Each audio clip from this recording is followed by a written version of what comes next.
Hello everyone, welcome back to Trek-A-Day, and today we have a special video that I was not necessarily planning on doing.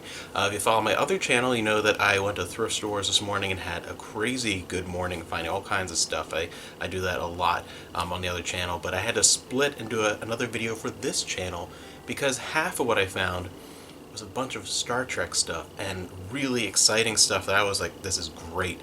First off, a whole bunch of 90s to very early 2000s Star Trek PC games that were all in with the music CDs. First off, we have Star Trek The Game Show, a Star Trek trivia game for Windows. I remember playing this on Windows and Mac, but I think it was on my Mac that I played this, our old Power Mac that we had, and it reminded me a lot of, like, You Don't Know Jack, that type of thing. There were a lot of those in the 90s. So, Star Trek trivia game with John Delancey. That is already just by itself. It's like, oh, I remember having this one. I didn't have any more. And then we have the Star Trek: The Next Generation Interactive Technical Manual. This is a really cool thing as well. It's basically there's a big bunch of Star Trek books, obviously, technical manuals and everything, but there's a specific Next Generation one, Enterprise D one that came out around this time. That this is basically the interactive version of that technical manual toward the Enterprise, all kinds of information. So the ultimate kind of deep dive for a kid in the 90s. That was crazy. And then almost not as this is like in depth with the Enterprise D, and then this one not quite as in depth, but you get a bunch of different ships. We have Star Trek: The Captain's Chair. It's a virtual tour of 5 starship bridges.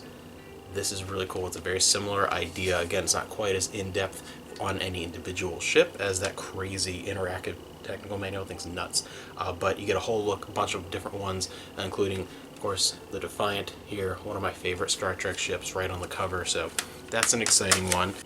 Then we have the Star Trek Omnipedia. Speaking of encyclopedias and information and everything you want to know about Star Trek, so if you want to get your Windows 95 started up for that. Then we have Star Trek New Worlds. It is a strategy game very similar to Command and Conquer, or like a little more in that vein than something like StarCraft or whatever, but that was a pretty good one. Play a little bit of that. Next up is a classic Star Trek game that I've actually never had a chance to play, so I need to fire up the PC, try and get like a DOS box working or something, because I want to check this out. One of the first games that I ever played, one of my earliest memories, is actually the floppy disk version of Star Trek 25th Anniversary. On the Mac I played that, and then when it came to CD, I got that from the Scholastic catalog in school, and I played that like crazy. That was one of my first real video game experiences. And then after that, they made, with the same style and everything, another one, Judgment Rights. And I never owned it as a kid. I never had it, so I've never had a chance to play Judgment Rights. And I've heard from so many people over the years that, especially from the perspective of storytelling and the presentation feeling like an episode, this is one of the better ones that was made at the time for kind of a point-and-click adventure. There's some like ship action as well as in 25th Anniversary, but yeah, so I'm excited to eventually check that one out. On here, I really wish this was in the big box, I'm getting greedy here, but at least this was sealed. We have Star Trek Voyager Elite Force, just the disc for the PC version. The PS2 version of this game I've played I don't know how many times. It might be my favorite Star Trek game ever, because it's one of the few times that a more action-heavy Star Trek game was actually good. There are only a couple that I would say really pulled it off. Star Trek tends to lend itself more towards something like Judgment Rights or 25th Anniversary, or like some TNG ones that are a little more storytelling, a little more point-and-click adventure style. So the action ones, only a couple are really good. Elite Force 2 is okay, but the first one with Voyager, it's fantastic. The action is great. It's a lot of fun. It is good multiplayer, and at the same time, it's not just an action game with a Star Trek skin. It actually feels like a half-decent episode of Voyager that you play through. So Elite Force, great. And then we have another Voyager disc. This is actually, I've never seen this one before. It's a limited edition entertainment utility, Star Trek Voyager. This is something that was fairly common in the 90s, around the Windows 95, 98 era, having a disc with a whole bunch of, it has desktop backgrounds, it has a bunch of like wallpapers, it has screensavers. That was a big thing. Some early DVD sets of shows might have a disc at the end that you download all that stuff to your computer, but this was a common thing back then, where you'd get a themed disc that had all kinds of just screensavers were a big thing. Now it's kind of whatever, but having a cool screensaver and a cool desktop background in like 1996, that was a big deal. You know, see what your friends had on their computers. So that's really cool, and it includes a whole bunch of Voyager puzzles, you know, the puzzles to create an image and related to the backgrounds, that kind of stuff. So it's a fun thing for your PC. And then another Star Trek game that I always want to check out, and I've never had a chance to play, and I've actually heard some pretty good things about it, Star Trek Hidden Evil. It's one of the few games that actually takes place on the Enterprise E. I feel like the golden age of Star Trek games was really like TOS into the TNG era and some Deep Space Nine stuff, and once you get past that, there hasn't been quite as much. It's more towards the Star Trek Online and that kind of thing, but this was one of sort of the tail end of a certain era of a type of PC game, the Hidden Evil, so I've never had a chance to play that, so I'm like, alright, definitely have to grab that. Then, these were all the audio CDs, and I found one audio CD in there that I was like, alright, this is really, really cool. We have, from Simon Schuster Audio, Star Trek Conversational Klingon, presented by Michael Dorn. Yes. Learn the universe's fastest growing language. So there have been many different books and audio cassettes and CDs and everything trying to teach you to speak Klingon. This is a conversational Klingon audio CD. It has multiple tracks with pronunciation, grammar, numbers, time, and everyday usage. Released in 1992, so this is kind of like in elementary or like middle school or whatever, you take your first course in another language, got Klingon. So, great finds, really excited. And that was just the beginning though. I was going through all my normal finds, and then I made it to the book section, and there was a whole bunch of Star Trek books, and in a way they're ones I've never seen before. Because I've seen all of these books before, but always the regular, just the paperback edition that you see all the time over the years. These are all ones that I've never seen a hardcover of. Usually it's more like the 90s era ones that I have found the hardcover editions of. These are all older TOS era Trek hardcovers in great condition. This was someone's collection for certain. Definitely the person who probably had all those CDs. But we have Blackfire, Uhura's Song,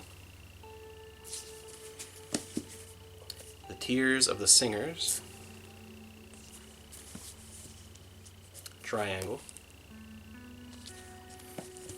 The Covenant of the Crown, The Prometheus Design.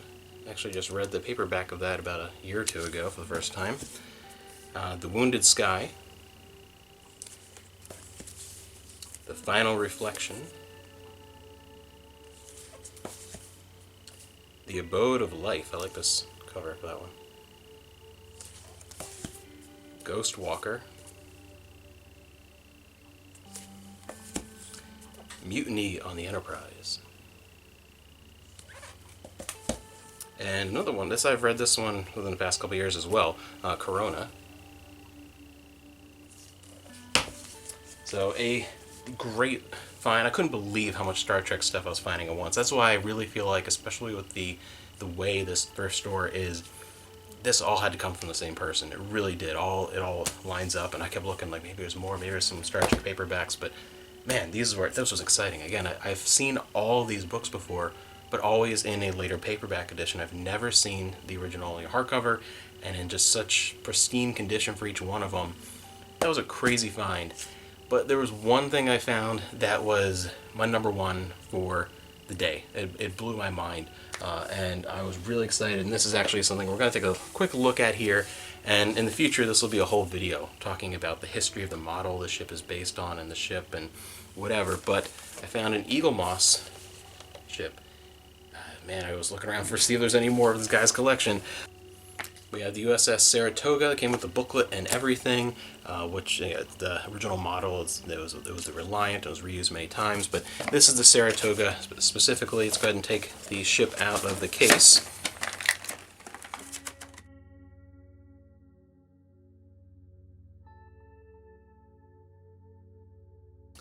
We have the Saratoga, and this is important because it is an essential piece of the history of my favorite captain. Everyone has their Star Trek captain. For me, it's Cisco, and this is the ship that we saw at the Battle of Wolf 359 in the premier Deep Space Nine emissary that Cisco, then Commander Cisco, was serving on. Saw the destruction of this ship, and of course that model was originally the Reliant, Star Trek II, and all a big history with that model ship. And I've always loved the way that this looked.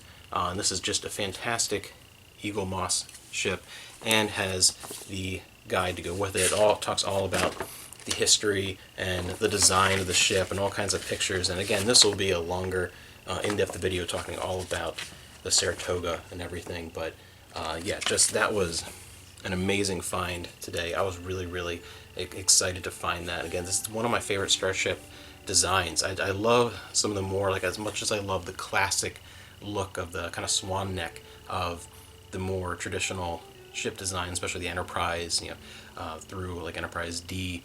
I always really like the slightly more compact designs, ships like Voyager. I just think it looks really cool. I love the way this looks. That was the big find of the day. A ton of Star Trek stuff. I couldn't believe what I found. I mean, really, Star Trek stuff is not as easy to find as it used to be, and when I do, and it's like a lot together, it's exciting. It's over the moon. Like, I am ready to go. I'm grabbing all of it, and I did. I grabbed everything that I found, and it was a great morning. I hope you guys enjoyed seeing the stuff that I found. I'm just so genuinely excited, and I got to boot up some of this stuff and get some of the older things running on the PC, because there's a lot of Star Trek to dig into.